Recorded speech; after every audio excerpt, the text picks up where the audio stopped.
The frost is barely off the grass when Margaret Hollis walks the third row of her orchard, and what she sees stops her cold in her boots. Branches bend low, heavy, groaning under the weight of apples so red and full they look painted on. She reaches up, cups one in her palm, and just stands there a moment, breathing. Behind her, a truck door slams. It's Dale Kowalski, her neighbor of 11 years, the same man who stood right here in April laughing so hard he had to lean on his tailgate.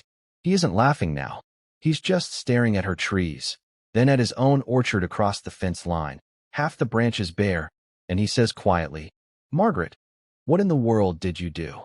She smiles, wipes her hands on her jeans, and says, "I let the flowers do the farming." To understand that answer, you have to go back to the spring nobody thought she'd survive. 2 years earlier, Margaret was losing her orchard slowly, the way you lose a fire when the wood runs out. Not all at once, just a little less each season. Her yields had dropped for years running. Her trees bloomed, but the blossoms fell without setting fruit, thin and disappointing, like a promise nobody kept. Codling moths had moved in thick that year, boring into what apples she did get, and her spray bill climbed high enough to make her hands shake reading the invoice at her kitchen table.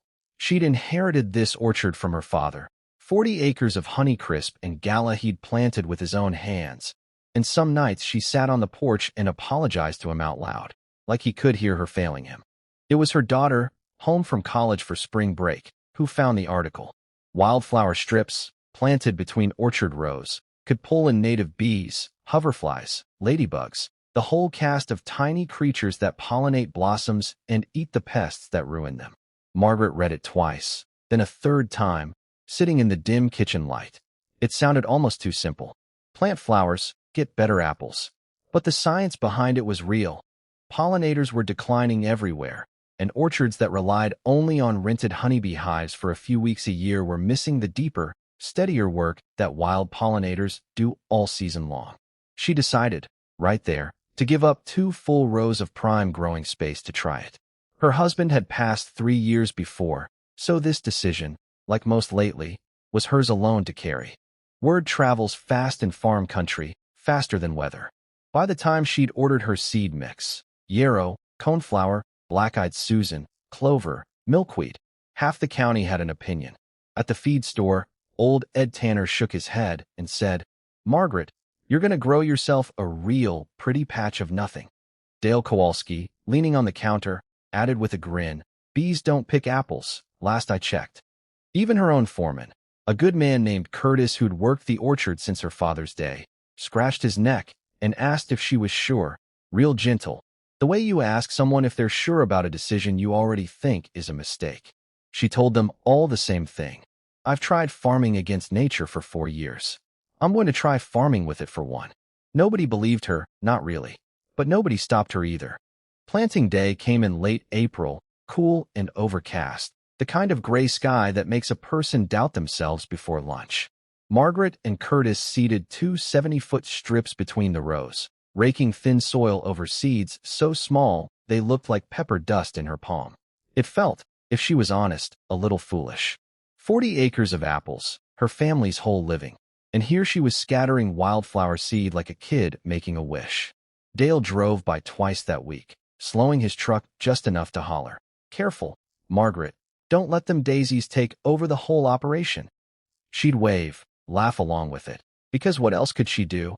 But that night she stood at the kitchen window looking out at the bare dirt strips and felt the seed of her own doubt take root right alongside the flowers. May came and went, and nothing happened. That's the part nobody warns you about, the waiting. Wildflower strips don't burst up overnight like a garden center display.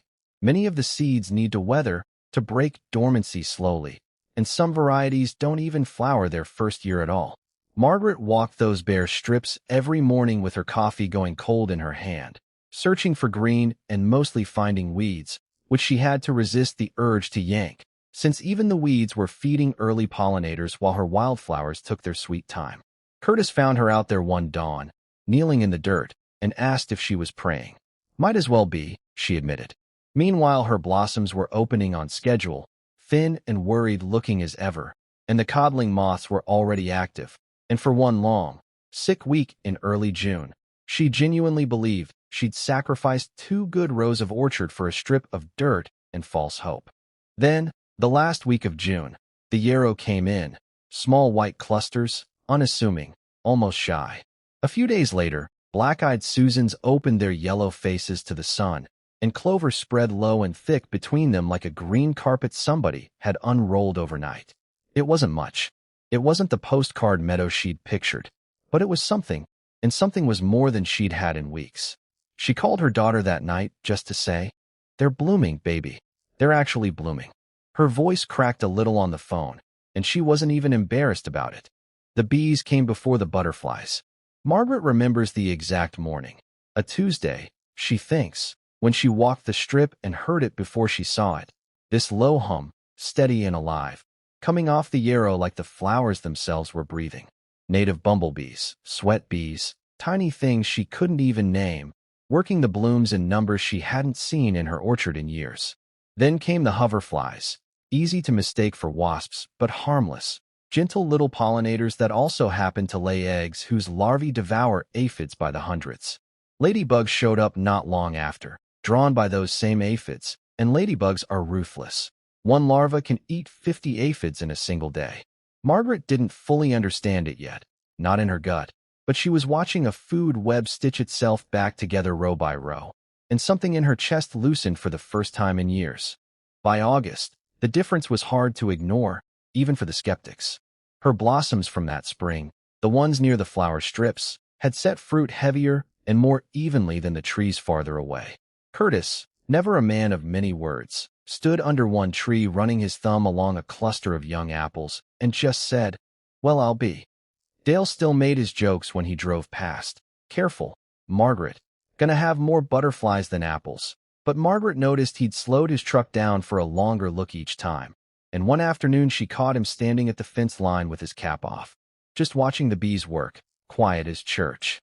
The real test came in September, when a spell of dry, still heat rolled in, the kind of weather that used to spell disaster for her pest pressure, moths thriving in the heat, aphids exploding without predators to check them. But her flower strips had built an army she hadn't had to pay for. Predatory wasps, hoverfly larvae, ladybugs, lacewings. They held the line while Dale's orchard, and half the others in the valley, saw pest damage climb right alongside the temperature. Margaret sprayed twice that whole season. She used to spray 6, 7 times some years. Her costs came down, her stress came down, and for the first time in longer than she could remember, she slept through the night without doing math in her head. Which brings us back to harvest morning, to Dale standing speechless at her fence line, to Margaret cupping that perfect red apple in her palm like it was something holy. Her yield that year came in nearly 40% higher than her 5-year average, with fewer chemicals, less money spent, and an orchard that looked, frankly, alive in a way it hadn't in a long time. Dappled with wildflowers, humming with bees, dotted with butterflies drifting lazy between the rows like they had nowhere better to be. Ed Tanner drove out special just to see it, hat in his hands, and admitted, "I believe I owe you an apology and about 40 questions." Even Dale, who'd needled her all spring, finally asked the question everyone wanted answered. "So how do I do this on my place?" Margaret just smiled and told him what she'd learned the hard way, that you don't have to choose between fighting nature and farming it, because the moment you stop treating pollinators and beneficial insects like an afterthought and start giving them a place to live, they do a good chunk of the work for you, patiently, quietly, for free. It cost her 2 rows of ground and 1 whole season of doubt, faith, and waiting on flowers that took their sweet time to bloom. What it gave her back was an orchard that finally, truly, worked with her instead of against her, and a lesson simple enough for anyone with a garden, a field, or even a few pots on a porch.